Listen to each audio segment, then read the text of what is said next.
parenting is hard on the best of days. And now we're parenting within a global pandemic where children are feeling completely out of control. We as adults are feeling completely out of control.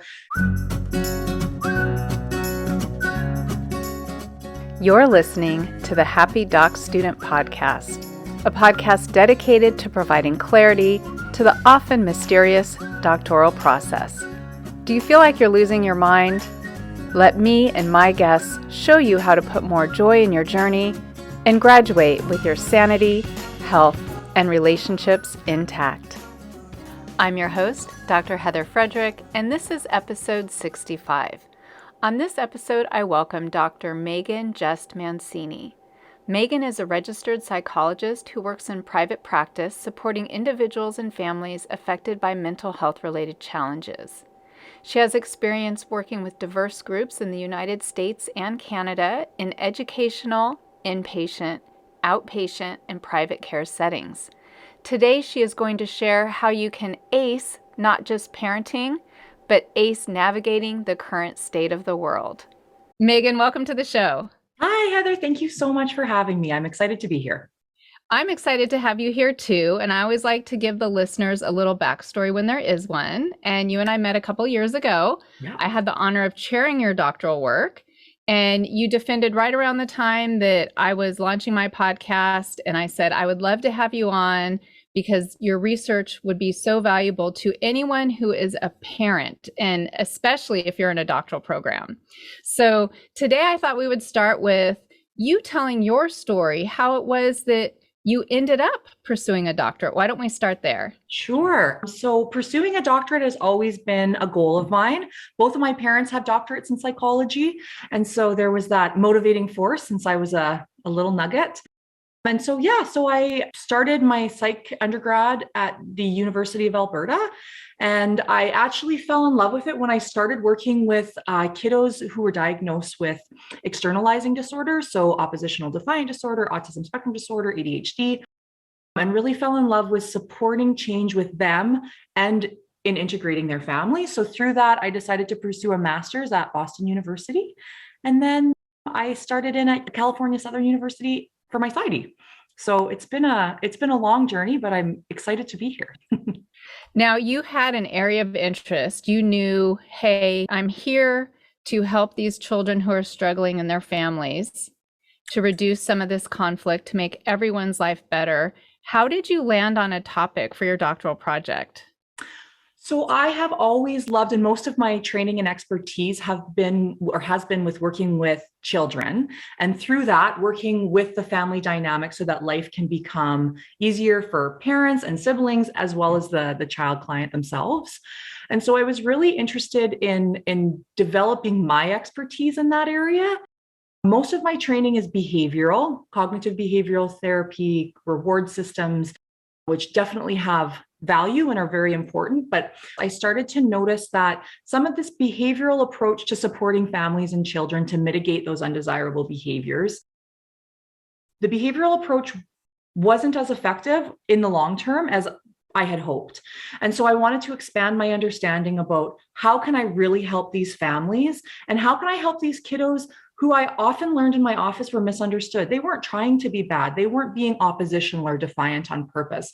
It was like they were screaming for something else, for a different need to be met.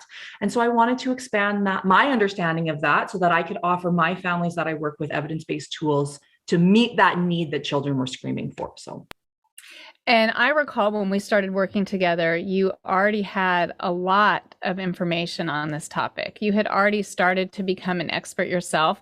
And we really worked to narrow down your topic. And I just interviewed another recent graduate the other day, and she brought up how important it was to, yes, have this big vision. You knew that you wanted to change the lives of kids and parents, but we had to work to create something doable for your doctoral project. Yeah, something succinct, which is really hard for me. But it was valuable in doing that because I think now the information that I can offer friends, that I can offer clients is manageable and is doable.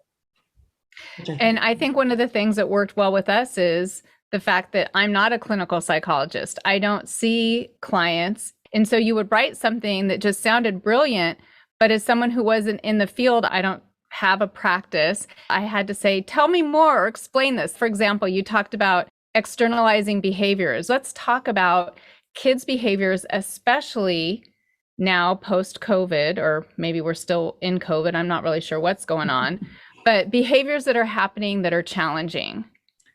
That's right. Yeah. And so that was my focus was, we had started off with the term because what's really important to me is also the language that we use, because the language that we use can be very stigmatizing to the person affected as well as the family. And so we had started off with externalizing and then challenging, but challenge comes with a negative connotation. So something that I think was really valuable that we landed on was a spectrum ranging from desirable to undesirable behaviors. So tough child behaviors that we see come up. So that's the stuff we see on the outside. So the yelling, the screaming, the talking back, maybe even physical aggression type behaviors. But again, in conceptualizing this is, hey, this is a behavior we don't like, it's undesirable, but it's something that we can manage, and it's something that we can support the family and the child to work through together. Why don't you tell the listeners about your research and what you discovered? Sure. The theory that I decided to pull on is called self-determination theory. And what I love about it is that it looks at humans as being intrinsically motivated to meet their own psychological needs. And we all have three basic psychological needs. And I love this because I think often, myself included before I explored this, was we think about our basic needs. We think about food, water, shelter, love, maybe love is added in there. And so when we think about this love component, it's really important that we understand that meeting what our psyche needs is really important for our functioning as well. And so what the theory looks at is we all have these three needs. So one is autonomy, which is the belief that I can do this on my own. I got this and I can be successful at it. The second is competence, which is the belief that I've got it in me to achieve goals that I want, right? So if I want to pursue a doc project, I can believe that I've got the self-efficacy and the ability to do that. And the third is relatedness, which is knowing that I'm unconditionally loved no matter what, even when undesirable behaviors come up, and that I can reciprocate that love to other people. And what can happen across a lifespan, but I focused on children, is when basic psychological needs are frustrated or they're not met. So we think about the cups not being full, is that children are motivated to get them back. And a main way that this happens is through those undesirable behaviors. It's like I said, what I noticed in my practice, they start screaming for that need to be met. And that might be through talking back. That might be through yelling. That might be through hitting. And it's this outburst of, I just need love, or I just need to know I can do it on my own, or I just need to be able to try this on my own and feel successful. What I began to notice was often in the research, parenting practices are presented in a dichotomy. So it's either you're a good parent and it's positive, or you're a quote unquote bad parent and it's negative. But based on the satisfaction of needs, that also is a spectrum. It's not either I feel loved or I don't. It can be with different people in different situations, how full my cup is able to get. And so through my research, I began to look at, or what I proposed was, parenting exists on the spectrum from more to less growth oriented. And so our ideal is to be on the more growth oriented side of the spectrum, which means that a parent is satisfying or filling up the cups of their child's three basic psychological needs. And what we found was, through the research, was that in filling this need, not only do you improve emotional regulation and inhibitory control and communication, but it also helps to mitigate those undesirable behaviors in children, because they don't need to scream for them to be met because they're feeling fulfilled. Let's stop and unpack some of that, because you said so much and there's so many different ways we can go. So self-determination theory, near and dear to my heart. I actually used that theory as the foundation of my dissertation over 20 years ago. And as you're sitting there and you were talking about the three basic needs, they just resonate so loudly right now in this day and age of what's going on, feeling like you have autonomy. Yeah.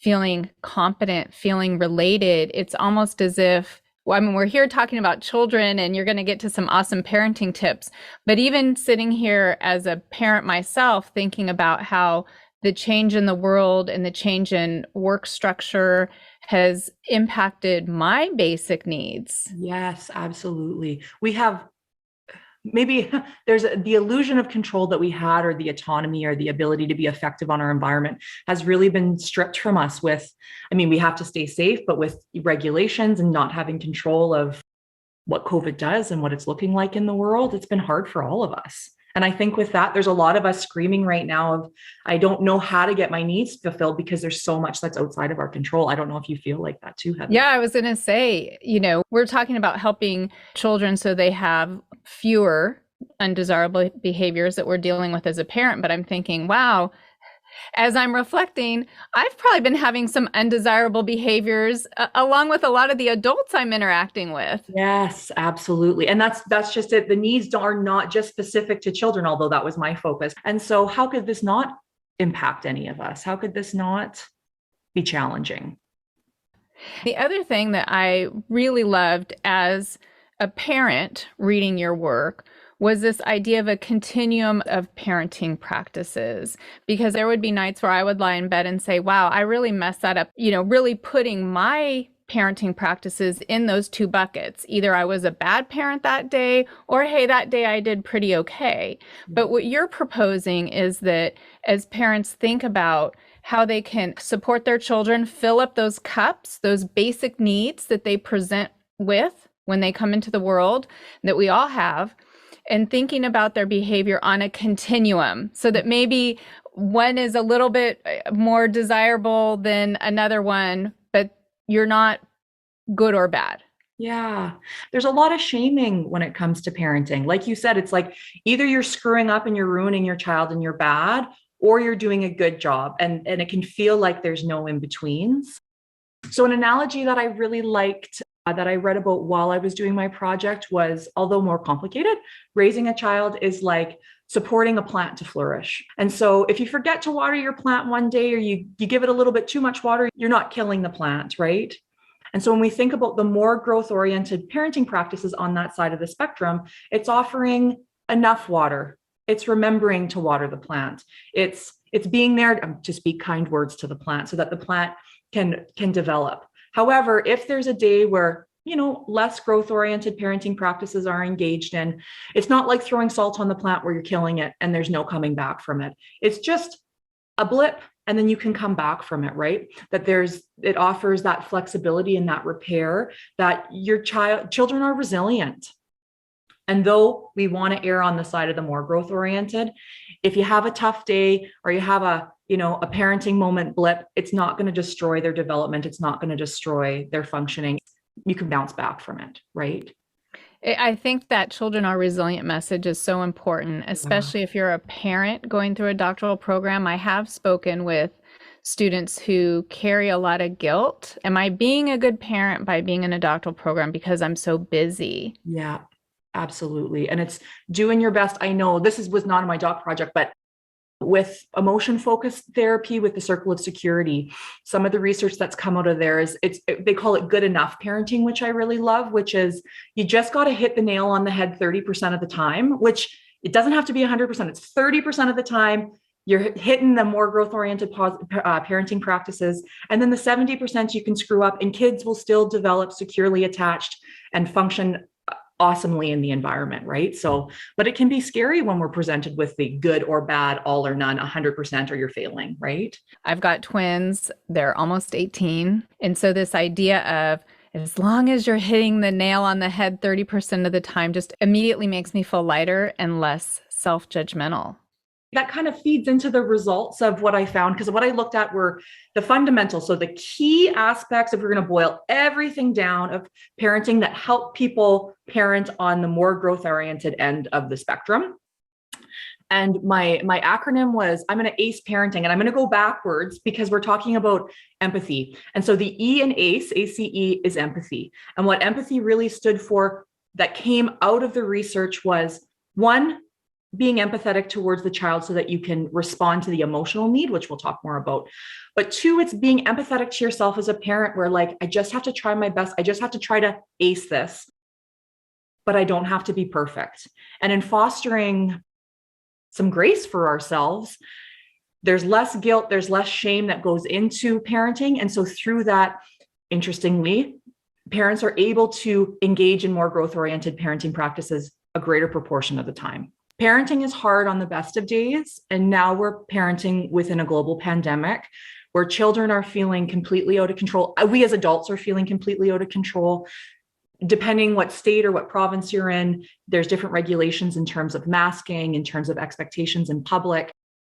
As we talked about with adults earlier, kiddos' psychological needs are inherently being frustrated or sucked away because of the pandemic.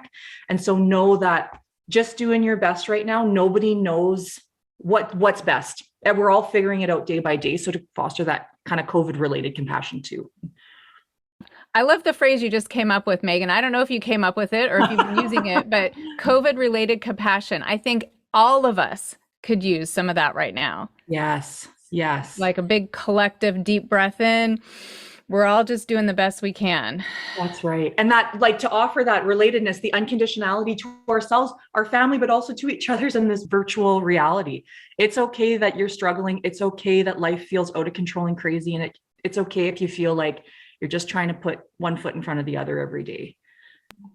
So we've got the empathy of ACE. Yes. So I'll start from the beginning now. So ACE stands for attunement. C is consistency and predictability. And E is the empathy. So when we think about attunement is the umbrella term for being able to connect with, I'm going to say, your child's behavior, understanding what's going on emotionally for them underneath the behavior. So for example, if your child is screaming and yelling and having a tantrum, lack of attunement or less growth-oriented parenting would be the thought that they're doing this on purpose. They're just trying to get under my skin. They're being oppositional, because that undesirable behavior can really distract from the need. It's frustrating as a parent to have a child who's screaming at you or who's hitting their siblings. It's hard to manage. But attunement is taking a sec to think, okay, what emotion are they trying to share with me at this point, right? And that emotion might be, I'm really scared to go back to school because I've been safe at home and everybody's been telling me you're not safe outside your home. And now all of a sudden I have to go back to school. So I had a client the other day say it's like dropping my kid off at a beach during a tsunami, and kids are feeling like that too. They're in the center of the tsunami being outside of the home. So maybe that screaming and yelling isn't about them being a little brat, but maybe it's about being really scared. And so as a parent, to be able to, one, check yourself, which is hard, right? Take the breath. How can I ace this? What's this behavior an expression of? And then to respond to your child with what I call validation. And validation is the expression of the attunement. So to say, hey, you know what, Sally? The world's really scary right now. And you must be feeling really scared to be going back to school. Let me give you a hug. So it's filling that emotion cup. It's filling the relatedness. It's also labeling and modeling emotional regulation to the child. So as we fill up their love cups, as we fill up that relatedness, that actually offers a neurophysiological way for the child to self-regulate with the parent, which is beautiful. And then with the consistency and the predictability, so the C of the acing parenting. So wait, Megan, I've got to stop you. I got to stop you. I've got so much to say. You have so many golden nuggets here, but I want to share my experience as you were going through your project and you're bringing your results back. And we were in lockdown when you were working on this, and my kids were at home, but there were events starting to happen again. And as a parent, what I really appreciated about your work was it gave me a new perspective. Oh, thank you. I mean, I meditate, I'm into mindfulness practices, but the way that you gave examples in your paper really gave me permission to pause and gave me the tools to say, now, hang on, why might they be acting this way? Let me just do a quick check. It doesn't take long. What you're suggesting isn't a heavy lift. Right? The hardest part is taking that deep breath and saying, what's really going on here? Let me connect with my child and do this validation step, hey, are you scared? Are you feeling uncomfortable? And I learned so much by asking my child. Now my kids are older, so I'm thinking this probably wouldn't have worked when they were 2 or 3, but to be able to engage in this dialogue instead of just trying to correct the behavior. This is what has to happen. You need to stop crying. This is what's going on now. And we only have 10 minutes. Let's go. But to take that moment and just say, hang on, is this what's going on? I learned so much about my kids that I would not have had I not taken that moment that could have really blown up into something not pleasant for anyone in the family. Absolutely. Well, thank you for that. I'm glad that it was useful for you, but it is beautiful. And we live in busy lives and they're extra chaotic now. And I hear from a lot of parents, like, I don't have the time. And you're right, Heather. It's interesting. What I've observed, I've got one little client right now, and she's really anxious about going back to school naturally. And it's coming out with those undesirable behaviors and parents busy, busy, busy. And dad was able to say to me, I stopped. And now in the morning, we talk about what the problem is. I sit with her in it, and she's getting to school way easier. And he's getting to work on time as well, right? And so it is, there's a breathing exercise that I thought is a good kind of visualization of that gap that we always have between our immediate reaction and having time to think. What you want to focus on is the space between your inhalation and your exhalation. And so taking a deep breath in, and then just drawing your attention to that small space as you breathe in before the exhalation begins. And I really like to think of it as just like there's a gap between breathing in and noticing that gap before the exhalation comes out. So deep breath in and just noticing the millisecond before your body naturally exhales. And for me, in working with parents, and even for myself, to be honest, to give yourself that 2-second breath, notice the gap. That's the gap that you need. That's all the time you need to say, okay, let me check in with my kids before I respond to the behavior side of things. And I think for me, it's a nice visualization that, like, I have the millisecond, I have the 3 seconds, I have the 5 minutes, so that I can fulfill my own, but also children's psychological needs. And so that we're not engaging in a power struggle or a conflict cycle that blows things up, right? Yeah, well, and the example you gave and my experience as well is it might seem at the outset you need to stop and do this. I don't have time for this, but it really is an investment that pays off because you save time of not needing to argue, not needing to struggle, you not being upset. And so now you can't concentrate on the emails you need to send. And so you need to do that at night once the child's in bed. So maybe it's a couple minutes of pausing, getting yourself centered so that you can assess the situation and kind of tune in. I also love that attunement because I have this visual of a radio. And when things aren't going well with me and my daughters, I feel like there's static, right, on this radio. And it's just this noise that's annoying. Tune into your kid. Doesn't take that long to find that channel, right? Mm-hmm. And then it's going to really pay off in terms of not just a more harmonious household, but really saving you time. Absolutely. And a piece with the time. So there's less time arguing, there's less conflict that you're carrying throughout the day with you. But by being attuned and reflecting that attunement to your child through validation, you teach them how to connect with their own emotions. So to be able to say, this behavior stuff, now it's not overnight, unfortunately, it takes time and growth, but hey, I'm feeling like I just want to yell and scream, but you know what? This is my scared feeling. And so it actually promotes efficiency over time as well, because you're supporting your child to learn how to identify and then how to self-regulate their emotions so that they can take the time to do it on their own. And then maybe come to you and say, like, hey, mama, I'm feeling really scared right now. Right? Let's talk through it. So yeah. And I love that you brought up, it's not an overnight change depending on the situation you're in. But even as a parent, if you can think, okay, well, I spent the 5 minutes, I'm chipping away. I'm starting to build up now a predictable pattern that my kid's going to see. Mom pauses now or dad pauses. Let's see what happens. And I think that brings us to C. Yes, it does. So that's our consistency and predictability, which again, when we think about the spectrum perspective, you don't have to nail it 100% of the time. Consistency is about what the child is exposed to or how you respond to the child most frequently.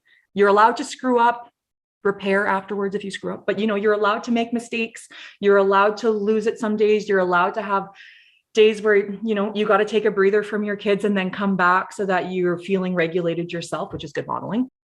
But what supports our children to feel like their needs are being fulfilled, and also thereby to learn that emotional regulation and inhibitory control, which is, not responding impulsively, being able to take that second to breathe before and think before responding. So it's the most consistent, and that becomes predictable for the child. So one, they're learning how to regulate their emotions through you by what you're modeling, but they're also learning through this that their parent creates, I call it a safe haven to come back to, right? So it's the secure base that children know, if I'm having a tough time, whether it's I'm frustrated or I'm sad or I'm anxious or whatever, even I'm super happy, right? That mom or dad or whoever my parent or guardian is, there's a safe place for me to go, and I know they're going to be there for me, which is really, really important for developing secure attachment, which supports kind of optimal functioning across a lifespan. So you said something I'd love you to give some tips on. You said, well, hey, there's times you're going to mess up, or in hindsight, I wish I'd handled that differently. And you said, repair it. So what kind of advice do you give to parents when they go, shoot, I had this moment and I didn't pause, I didn't take my breath? How do you go back to your kid and say, hey, I kind of messed up? That's a really good question. And it can be scary as a parent to acknowledge that you've messed up. Like, what if that means my kids don't think I'm good enough, right? So what I recommend for families who need to repair, there's always ruptures. There's going to be times where parents don't hit the nail on the head or siblings get in arguments. And so we call that a rupture. In order to effectively repair, all parties need to be calm. So just because I'm ready to have the discussion, if my child's still dysregulated, it's not going to be effective. It'll actually lead to more of a power struggle. So making sure that both people are feeling calm, and in that calm space, coming together and being able to sit and share and listen to one another actively. So what I mean by that is, for example, if I'm the parent, I'd say, you know what? I really wasn't patient with you, and that wasn't fair of me. How did that make you feel? So you acknowledge your piece in it, and then link that into where the child's coming from. So if the child says, yeah, mom, that really sucked and it made me really angry with you. Again, it's the attunement. So I want to validate that. Yeah, I get why that would have made you angry. What can we do differently the next time? So it's being together and sitting in the emotions. It's taking responsibility for where you screwed up. And it might be your child too. Like, yeah, you know what, mom, I probably shouldn't have sworn at you. That wasn't kind of me. And then making a plan for next time. And what that allows is to know we can screw up as a family. We don't have to be perfect, but I've got that unconditional love and positive regard for you that we can come back together, and I have my relatedness refilled. Does that make sense? It does. And this idea of, here we are as a family. We know we're not perfect. The world's not perfect. But it's okay to not always be perfect, and we're going to have compassion and empathy for each other. And what you said is exactly true. When I come to my daughters and I say, hey, you know what? I was grumpy. I didn't sleep well last night. I should have taken a moment, before X, Y, and Z. Often they will say back to me, well, you know what, mom, I knew you were tired. I shouldn't have asked you that question at that time, or I could have done this different in this situation. And now you're having a dialogue where the emotions aren't heated. You're not risking things blowing out of control. And it's this really beautiful bonding moment. In fact, I'm going to go so far as to say sometimes me screwing up has brought me closer to my kids. Absolutely. Yeah. It allows for vulnerability in the relationship so you can become closer, right? And as you were talking about reconciliation and things of that nature, I was thinking the things that you're talking about today really do go beyond the parent and the child. Yeah. These really are things to think about, consider a way of viewing the world with your coworkers, with your other family members, with your friends, with your partner. Yeah. I would imagine that this ACE parenting could really translate into, I'm going to ACE relationships. I'm going to ACE being a great team player. Yes. Yeah. Empathy can take us a long way, right? Empathy and attunement. And that's when we say relationships with others, but I think it's also being attuned, if we're generalizing, but being attuned with ourselves. What's my knee-jerk reaction to this situation, but what am I feeling and what's guiding that reaction? And so how can I mend that? Or what needs of mine aren't being met? Am I feeling like I'm not autonomous enough at work, and so I'm ornery with my boss? How can I have that conversation so that we can resolve, and so that I can feel fulfilled, and so I can feel more regulated and successful in the workplace? It's really a great model, really, to just use as a lens to look through. Let's go over the ACE one more time. Okay, so I can ace parenting. That can be your go-to statement when you got to take that moment of breath. How can I ace this? So A is attunement, looking underneath the behavior. What's the emotions trying to say? What needs might be thwarted right now? C, consistency, what you do most of the time, not all the time. And then E is empathy, and that's empathy for where's my child coming from, but really importantly, as a parent, empathy for yourself of, I don't have to be perfect. I just have to try my best to be more growth oriented. So helpful. When I usually get towards the end of the show, I say, hey, do you have a favorite quote or some final words of wisdom you want to share with the audience? And here you are working with families, young children, teenagers. We're recording this in January 2022. Things are not stable in the world, I think is safe to say, a way to sum that up. What final words would you like to share?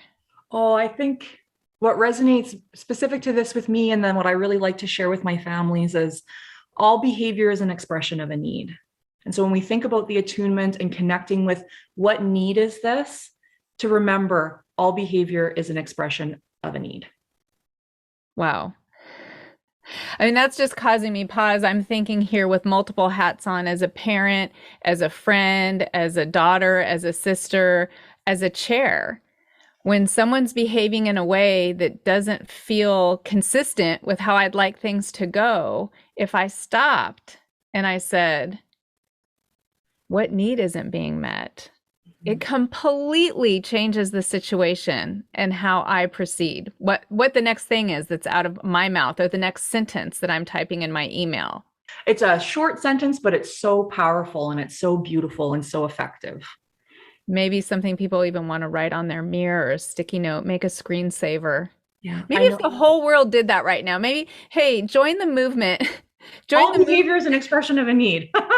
All behavior is an expression of need. If everyone reflected on that for just a moment, I think we would significantly change the way we're viewing the world right now and experiencing the world right now. And responding, right? Mm-hmm. Responding to it. So, and the people in the world, because there's lots of divisiveness right now. So there sure is. So we're coming together on this podcast episode and singing a collective kumbaya. I like it. And I love that I get to be a part of that too. That's very special for me. So Megan, how could people say, there's a student out there saying, hey, this research sounds amazing.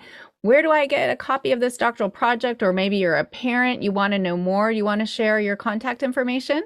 Yeah, of course. So if you are interested, you can email me at Megan, MEGAN, at sojo.ca.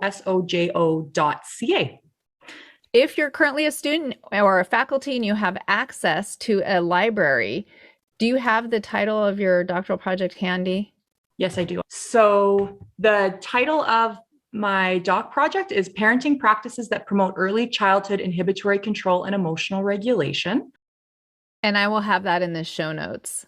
Awesome. So Megan, thank you so much for coming on today and sharing not just your story, but how your research is out there changing the lives of parents and children, and for sharing tips with us and a technique to gain our center, and really a new paradigm, a new way of looking at behaviors that could originally or could often cause us to feel frustrated. It's a great gift. Thank you so much. And it's such an honor to get to be on your podcast. And what I'll say for you, Heather, is that I couldn't have done it without your mentorship and your expertise and your guidance and your support of fulfilling my needs throughout the difficult process of going through a doc project. So thank you. Thanks for listening, and I look forward to connecting with you on the next episode. Until then, here's to more joy in your journey. If you enjoy listening to the Happy Doc Student podcast, could I ask you a big favor? Would you consider rating, reviewing, and subscribing to the podcast? That would help me get noticed by more people like you, people who know there is a better way to navigate this journey. The Happy Doc Student podcast is brought to you by expandyourhappy.com, and you can learn more there. Hey, one more thing, just a quick reminder that the information, opinions, and recommendations presented in this podcast are for general information only.